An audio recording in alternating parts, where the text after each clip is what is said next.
Grupo Clarín, por la magnitud de mercado que tiene, genera barrera a la entrada de competidores, tiene la posición dominante, por lo tanto marca precio y condiciones de competencia, y por otro lado ha llevado adelante prácticas predatorias y excluyentes. Tanto es así que su conformación de licencias ha incluido la compra de competidores no para explotarlo sino para cerrarlo. Esto ha generado que su posición dominante a nivel nacional esté acompañada de posiciones monopólicas en lo local.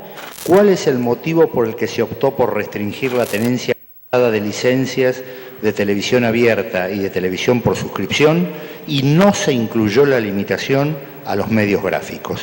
Hay dos cuestiones. Fue un criterio del legislador. La propiedad cruzada en materia de tenencia de licencias es una práctica casi mundial en el mundo occidental para restringir la formación de posiciones dominantes en materia de comunicación.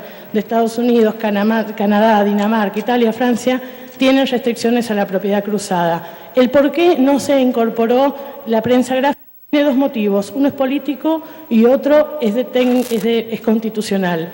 En materia constitucional entendimos que prensa gráfica estaba alcanzada por el artículo 32 de la Constitución y además políticamente no queríamos en ese sentido reproducir una norma que solo había podido dictar la dictadura militar, a la quien no le había dado el artículo 32 de la Constitución. Esa prohibición existía en la ley de la dictadura. La última. Menos mal. Bueno, una actividad obviamente que estuvo marcada por esta audiencia pública en la Corte Suprema de Justicia con mucho protagonismo por parte de Graciana. La saludamos, gracias por venir. No, por favor, muchas gracias por invitarme. No, por favor, le damos la bienvenida, saludamos a Mariana Moyano. ¿Cómo va, Mariana? Bien, muy bien. Bueno, mucha actividad. Ayer, con la chica del día. Hoy, sí, concluyó esta audiencia pública y comenzamos, bueno, con las preguntas para Graciana. Sí, yo lo primero que quería consultarles algo que ella dijo a la salida de la audiencia. Vos dijiste, Graciana, que el Estado fundamentó de hecho y de derecho que se puede tener diferencias ideológicas con la ley, pero lo que no se puede decir es que no es constitucional, además de convencional. Bueno, quienes tenemos determinada posición, nos pareció en la audiencia de hoy que el Estado fue muy sólido en esa defensa, pero quería que vos encontraras 3 o 4 instancias de las que pudiste ver hoy en la audiencia por las cuales efectivamente vos notás que esta ley es constitucional y además convencional. Yo creo que el Estado, como ha venido haciendo a lo largo de toda la causa, demostró que la ley efectivamente resguarda la libertad de expresión. Y en esto es paradigmático lo que le pasó a la contraparte cuando le preguntan, explique cómo esto vulnera su libertad de expresión, y no pudo explicarlo, porque no está discutiendo libertad de expresión, en realidad lo que está discutiendo es rentabilidad o libertad de empresa, que puede ser una diferencia ideológica. Hay estados de derecho social que creemos en la libertad de expresión y hay corporaciones y concepciones más liberales que creen en la libertad de empresa. Creo que eso quedó muy demostrado y es uno de los primeros puntos. Por otro lado, la contraparte trató de argumentar en una lectura para mí muy equivocada de cómo debía aplicarse los tratados internacionales para regular empresas de medios de comunicación. Creo que el Estado demostró tener no solo las razones en términos de lo que dicen los tratados, sino que además acompañó la primera interpretación de esos tratados, que son todos los informes de los relatores, y sistemáticamente los informes de los relatores, como la Corte, son los primeros intérpretes, demostraron que la concepción que tiene el Estado argentino es la acertada. Tanto es así que ayer uno de los amicus por el Grupo Clarín, para desvirtuar uno de estos informes, dijo ¿cómo le vamos a pasar atención a lo que escribió algún pasante? A mí me hubiese gustado, no importa quién lo escribió, lo firmó un relator. Con lo cual la cuestión convencional creo que ha quedado. Y por otro lado, no hubo ninguno de los argumentos, es decir, la rentabilidad no es la sustentabilidad sí podría afectar la libertad de expresión. La rentabilidad es un detalle accesorio. Lo que quedó demostrado es que hay una escala de mercado en la Argentina que es sustentable y que no requiere ni 237 licencias, ni el 45% del mercado, porque si no tendríamos que pensar que la única empresa o que garantiza la libertad de expresión es una sola empresa monopólica. La siguiente pregunta que quería hacerte era justamente si vos podés explicar, porque todos los argumentos giraban de la parte actual, digamos, del Grupo Clarín, giraban en torno a que la garantía de que efectivamente podía haber libertad de expresión era la escala del nivel que tienen como grupo de medios, digamos, lo cual podría, no sé, cualquier radio no habría libertad de expresión con ese criterio, digamos. Que vos expliques un poco qué quiere decir, traducir qué quiere decir eso al lenguaje coloquial, qué quiere decir esa fórmula de pensamiento. Sostiene el Grupo Clarín, el Estado cree que está equivocado el Grupo Clarín en esto, que lo único que garantiza la libertad de expresión es la escala que tenga la empresa, es decir, el tamaño, de forma tal que a mayor tamaño, más libertad. La verdad es que toda la doctrina internacional en materia de derechos humanos y libertad de expresión dice exactamente lo contrario, algo que a la Cámara Civil y Comercial pareció no importarle. El principio 12 de la Declaración de Principios de Libertad de Expresión estableció expresamente los oligopolios, los monopolios, afectan la libertad de expresión, porque la economía en escala, es claro, cuando hay concentración de voces, significa que un grupo se apropió de las voces que pertenecen al conjunto. Es decir, esa es la falacia. Una sola voz, y si no dicho de otra manera, si tenemos una gran empresa, una gran economía en escala, significa que hay alguien que grita. Ahora, ¿qué pasa cuando alguien grita y los demás hablan bajitos? Hay una cosa que vos marcaste hoy en la audiencia que fue como una especie de corrección a algo que dijo el Grupo Clarín, y es que fue este detalle de que la parte minoritaria del grupo, digamos, de Cablevisión sí hizo una presentación para adecuarse. ¿Podrías explicar un poco eso? Sí, en efecto, la tesis central del Grupo Clarín es que adecuarse a la ley implicaría una pérdida de sustentabilidad de la empresa. Lo que nosotros demostramos es que todas las empresas que tienen un número de licencias mayor a las permitidas por la ley, pero infinitamente menor a las que tiene Clarín, y que incluso el socio minoritario de Clarín, que es Fintech, habían previsto formas de adecuación que hacían empresas sustentables de menor tamaño, porque si no estamos tomando una tesis desacertada. Digo, es imposible sostener que la única manera de ser libre es tener el 45% del mercado, porque si esa es la única manera de ser libre, ¿qué hacemos con los que tienen el 7 y qué hacemos con los que tienen el 0,1? Sí.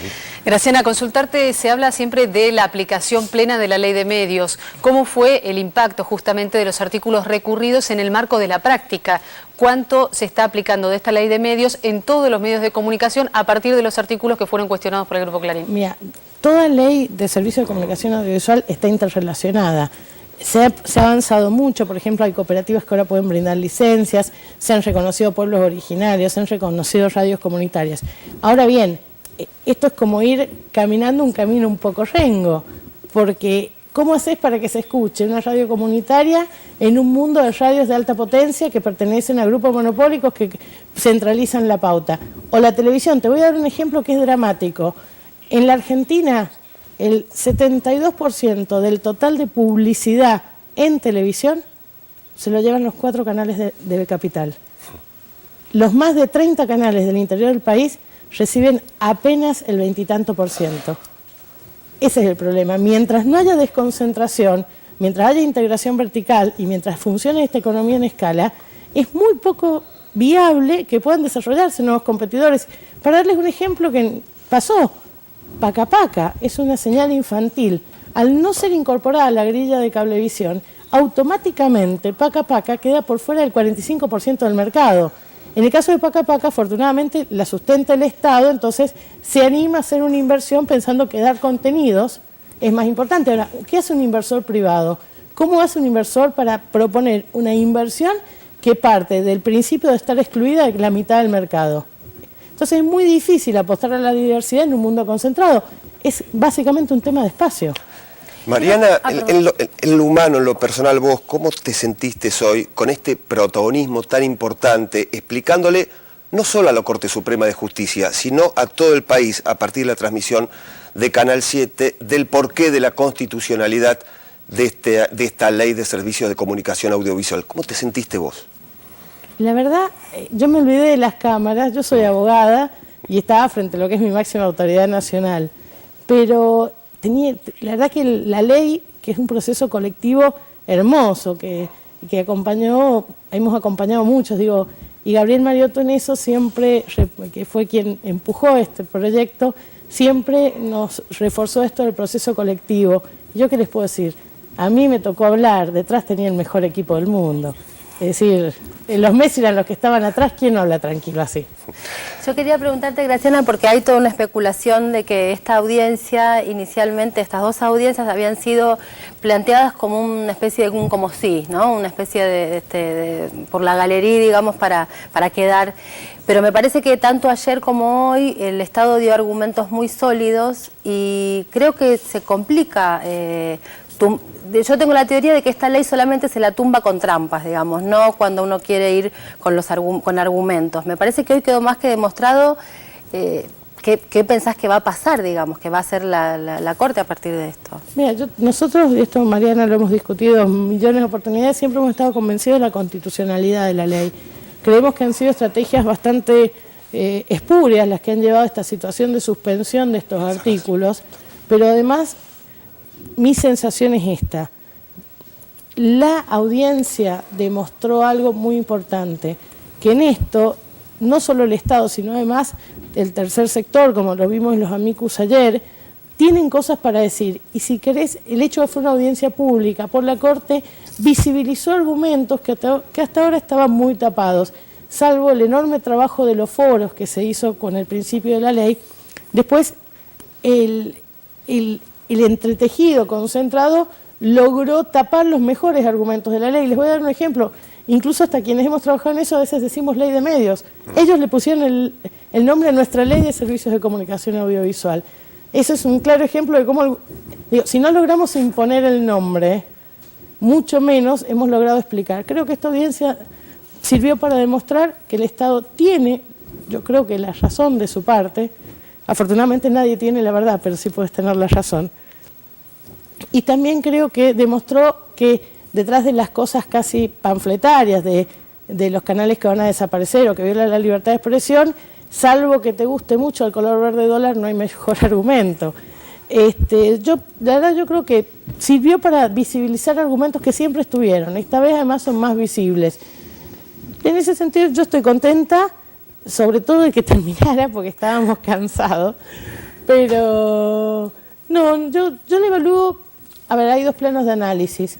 Jurídicamente, creo que los argumentos de derecho han estado expresados en los escritos, creo que la Corte tenía algunas muy razonables dudas de orden técnico, digo, no, uno no es un experto para saber cómo funciona un sistema de cable, un sistema de satélite, y me parece muy legítimo que los jueces quieran informarse para conocer la realidad en la que van a decidir.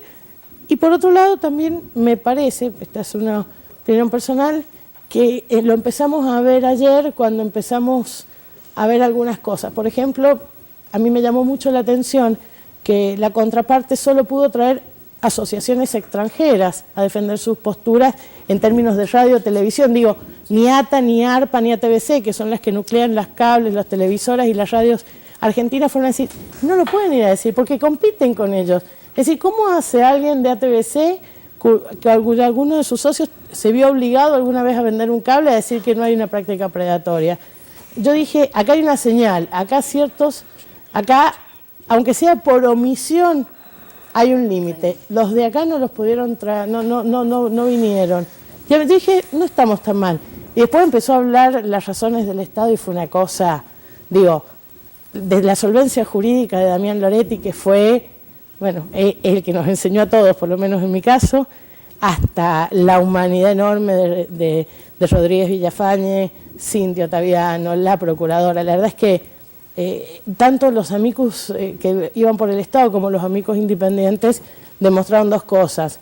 Del lado siempre visto como el malo, que es el Estado, sobraban muchos argumentos. Del otro lado había mucha pobreza, había mucha chapa y poco argumento.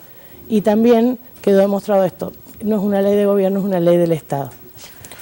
Graciana Peñafort, muchísimas gracias, coautora de la Ley de Medios y además representante de Asuntos Legales del AFSCAT.